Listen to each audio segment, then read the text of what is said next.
Hi everyone, I'm Fesvan. Thank you very much for watching this video. Terima kasih buat teman-teman yang masih belajar. Kita mau bahas soal Antam, kemudian ada NIKL, kemudian ada TINS. Apakah emiten logam ini masih bisa beri Anda cuan lagi atau enggak? Mungkin ada yang beberapa hari ini masuk ke Antam, kemudian tahu-tahu sedikit drop, tahu-tahu naik lagi gitu. Kita akan coba lihat dari beberapa sisi. Nah, sebelumnya saya cuma pengen ingetin teman-teman yang pengen belajar mampu analisa mandiri. Kalaupun ikut rekom sana sini juga bisa analisa sendiri dulu sebelum bisa eksekusi. Karena somehow people itu biasanya rekom sana sininya, rekomnya sih bagus. Cuman nggak bisa eksekusi karena nggak bisa analisa. Makanya, ya kalau mau chat aja ke Telegram di Fastman. Aku akan dampingin Anda sampai dengan mandiri. Kemudian kalau butuh, ya pengennya baca buku, baca aja. Ada di Google Playbook, Anda bisa ketik Fastman, akan muncul ada 3 buku. Satu adalah untuk yang teman-teman newbie, buku SMIA ini adalah dasar. Kalau Anda pengen mampu analisa, kemudian ada scalping, ini biasanya lebih advance karena yang suka scalping saham ya. Kalau yang suka kripto, Anda bisa ambil yang Crypto Fast. Itu adalah buku kripto dan lebih mengarahnya ke futures trading. Oke, kita coba lihat ke saham-saham yang mau kita bahas. Pertama kita mau lihat dulu Antam ya. Bagaimana sih kondisinya Antam? Ini adalah chart trading view. Teman-teman bisa sebetulnya akses gratis ada, kalau bisa ya langganan. Ya, sebenarnya chart ini cukup mudah untuk dipahamin bareng. Oke, aneka tambang, bentar. Nah, kalau lihat Antam, posisinya untuk yang secara daily dulu ya. Secara daily, dalam 4 hari terakhir, terutama di minggu ini, itu Antam udah bisa bergerak ulang untuk nembus EMA 50. Kalau Anda lihat sebelumnya, dia sempat nembus EMA 50 tapi kemudian drop. Nah, nih di sini pada saat sekitar September ya, sempat tinggi, kemudian drop dan dropnya berkelanjutan. Kalau pada posisi ini sebetulnya kalau Anda gunakan chart trading view ini enaknya karena ini warna-warni ya, teman-teman ya. Dan di November ini, kalau Anda lihat Antam, terutama dimulai dari sini nih, 26 Oktober kemarin, itu sudah mulai bergerak positif naik. Dan di 7 November, Senin lalu, itu bergeraknya cukup tinggi setelah Jumatnya didorong tinggi. Apakah masih akan bergerak naik lagi? Kalau saya sih melihat ini, kalau dalam rentang 1-2 hari, possible dia akan nunggu dulu EMA-nya. Middle Bollinger-nya ke atas. Middle Bollinger ini adalah MA. Kalau Anda misalkan pakai Middle Bollinger 9, ini saya pakai Middle Bollinger 9. Ini berarti adalah MA 9. Kenapa saya gunakan ini adalah untuk memudahkan. Karena bisa aja kita pasang misalkan EMA 10, 20, 30 yang metode SMIA gitu ya. Tapi saya pakai ini untuk lebih mudah karena ketika Anda pakai Bollinger itu bisa langsung lihat terutama di resistnya. Karena kalau hanya pakai EMA 10, 20, 30 sebagai dasar pemahaman biasanya nggak kelihatan. Nah, kalau Anda lihat Antam ini, 2 hari terakhir dia coba dorong upper Bollinger ke atas nggak kuat. Cenderung seperti ini, besok atau hari ini dia akan coba dulu dorong. Atau dia akan drop dulu ke bawah, baru ditarik naik. Ini namanya bentuk ekor polanya. Nah, pada saat drop ke bawah itu adalah untuk narik lower Bollingernya ke atas. Tapi kalau misalkan kita bicara apakah kalau aku masuk sekarang masih cuan, sangat possible sih kalau saya bilang. Apalagi kalau lihat MACD-nya masih naik. Tetapi jangan kaget ketika 1-2 hari ada koreksi wajar seperti saat ini. Kalau ini sih bukan koreksi wajar, ini sideways. Nah, beberapa orang kadang bisa memahami yang berbeda. Karena begitu masuk ternyata pas masuknya di sini 270 atau 2020 itu kan pasti posisinya di portfolio Anda kelihatan merah, udah panik duluan. Kalau trading sih nggak usah panik kan. Nah, kalau kita lihat dari sisi mingguannya seperti apa? Artinya misalkan Anda masuk sekarang, kemudian oke aku pengen tahan sampai Desember gitu. Mingguannya sih sedang bergerak naik. Kenapa dia nggak terlalu cepat bisa naik? Posisinya ada di sini, teman-teman. Secara mingguan itu masih berusaha untuk tembus EMA 50. Ya, pada saat tembus EMA 50 dan dia mampu, itu situasinya kan seperti ini. Biasanya kan didorong dalam seminggu 2 minggu bisa tinggi banget gitu loh. Nah, kalau seperti ini, besok kalaupun dia tembus, posisinya harus di mana? Paling nggak harus lewatin 2140. Bisa 2 hari ini atau minggu depan. Dan harus bisa lewatin 2305.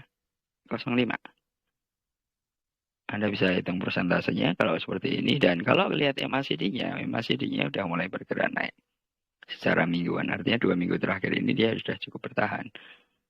Dan kalau polanya seperti yang ada di sebelah sini, ya Anda bisa berhitung sebetulnya akan naiknya sampai seberapa. Kembali lagi semuanya estimasi, Anda bisa pakai gunakan macam-macam gitu ya. Kalau mau digaris-garisin ya bisa. Tapi paling enggak kalau Anda bicara antam saat ini, perkiraan saya atau estimasi saya sampai dengan pertengahan Desember itu masih akan bergerak positif naik. Apalagi sekarang dalam 3 minggu terakhir itu sebetulnya posisi pembalikan arah. So, itu soal antam.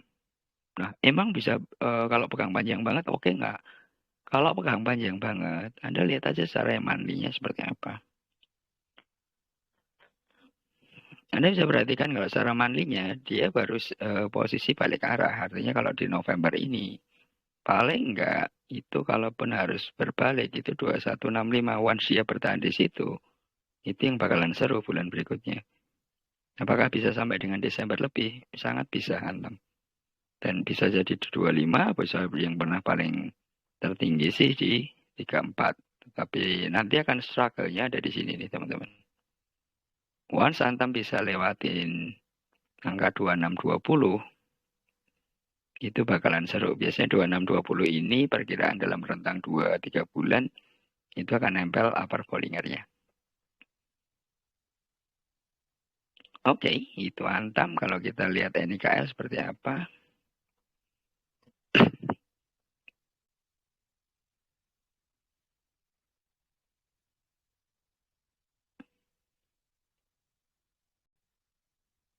Oh, sorry. NIKL. Jangan lupa ini pakai trading view. Jadi gamenya internasional kita mesti milih ya. Bukan pakai Philip atau pakai iPod. Mana yang punya Indonesia? Ini.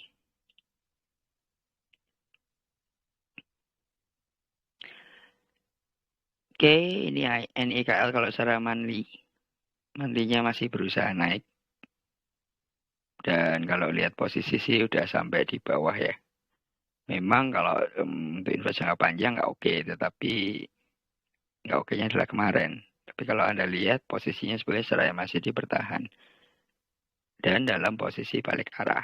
Nah kalau seperti itu, rentang kita sebetulnya nggak akan lama mainan di NIKL ini. Kalau yang model panjang. Tetapi kalau lihat di weekly, itu main 2, 3, sampai 4 minggu atau sebulan, posisi weekly-nya cukup menarik NIKL. Minggu ini, itu dia baru berusaha untuk bertahan atau tembus di middle Bollinger. Seperti ini biasanya ada dua kemungkinan, drop sedikit baru naik, tetapi peluangnya sih cenderung ke arah atas. Jadi NIKL ini kalau minggu depan dan minggu depannya lagi itu akan berusaha untuk nempel upper Bollinger. Hati-hati kalau minggu depan nggak mampu untuk open di atas middle Bollinger, baiknya sih jangan ikutin dulu karena biasanya akan drop. Nah, kalau estimasi saya dengan posisi ini sih minggu depan posisinya akan open di arah atas upper middle Bollinger. That's why kalau Anda misalkan ambil sekarang masih bisa cuan, sangat masih bisa cuan.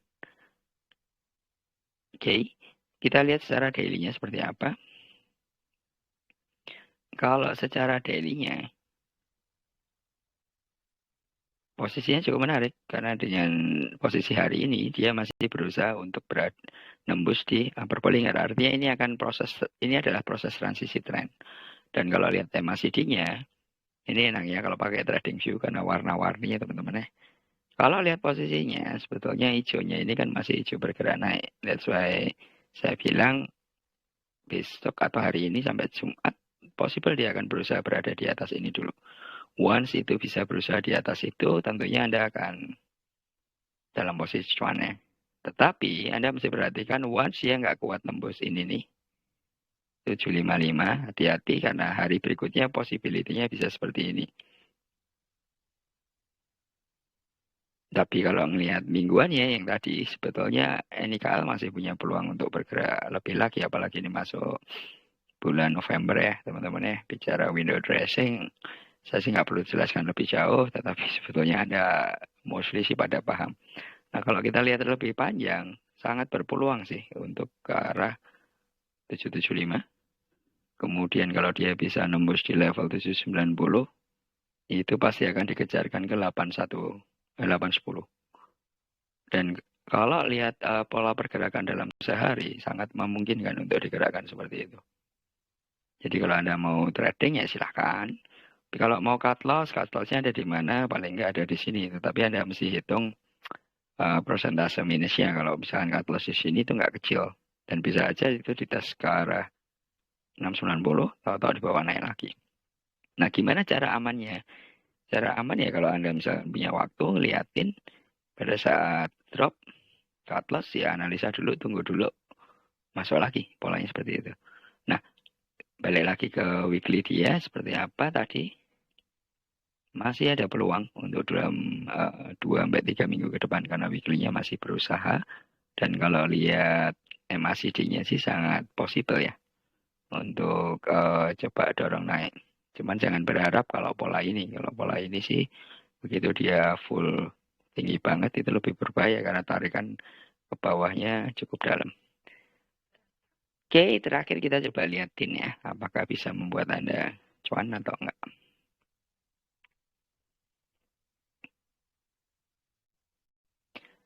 TIN itu secara weekly itu lebih bagus dari NIKL tadi. Posisi weekly-nya dia udah berada di atas middle Bollinger. Oke, kita lihat ini lebih besar.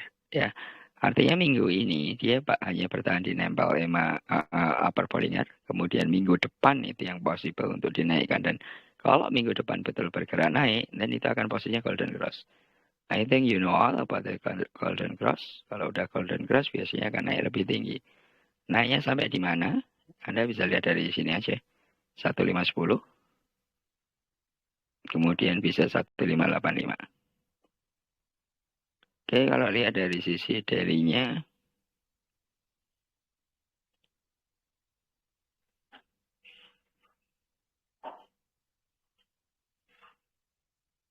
daily-nya cukup bagus dalam kondisi yang masih bergerak naik. Jadi kalaupun apakah ini menguntungkan atau enggak, masih sangat bisa menguntungkan. So, itu bahasan 3 saham yang mungkin bisa membuat Anda cuan lebar. Thank you very much for watching this video.